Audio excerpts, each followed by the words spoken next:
तर मित्रांनो, आज आपण बघणार आहोत भाताचे रोप पिवळे का पडते आणि त्याच्यावर उपाय काय करावे आज आपण समजून घेणार आहे. त्यासाठी जर आपल्या शेतात पाणी तुंबत असेल तर तो काढण्याचा नियोजन करावा आणि त्यावर काय उपाययोजना करणार आहेत हे आज आपण जाणून घेऊया. तर मित्रांनो, याला नायट्रोजन आणि झिंकची कमतरता आल्यामुळे हे रोप पिवळे पडण्यास सुरुवात झालेली आहे.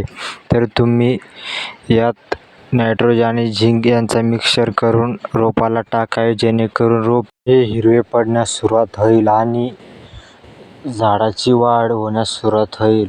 तुम्ही जर अशा प्रकारचे उपाय नाही केले तर रोपाची वाढ ही थांबून जाईल आणि रोप हे सुधारणार नाही. त्यासाठी तुम्ही त्याच्यावर फवारणी सुद्धा करू शकता. फवारणीमध्ये बायोविटा, मल्टीप्लायर किंवा असे सीवीड अशा प्रकारच्या औषधे फवारणी करून तुम्ही भाताचे रोप हिरवे करू शकता आणि त्यासाठी योग्य तो सल्ला घ्यावा, जेणेकरून आपल्या रोपाचे नुकसान होणार नाही. त्यासाठी तुम्ही वेगवेगळ्या प्रकारचे उपाय करावे आणि व्हिडिओ आवडला तर सबस्क्राईब करायला विसरू नका. धन्यवाद.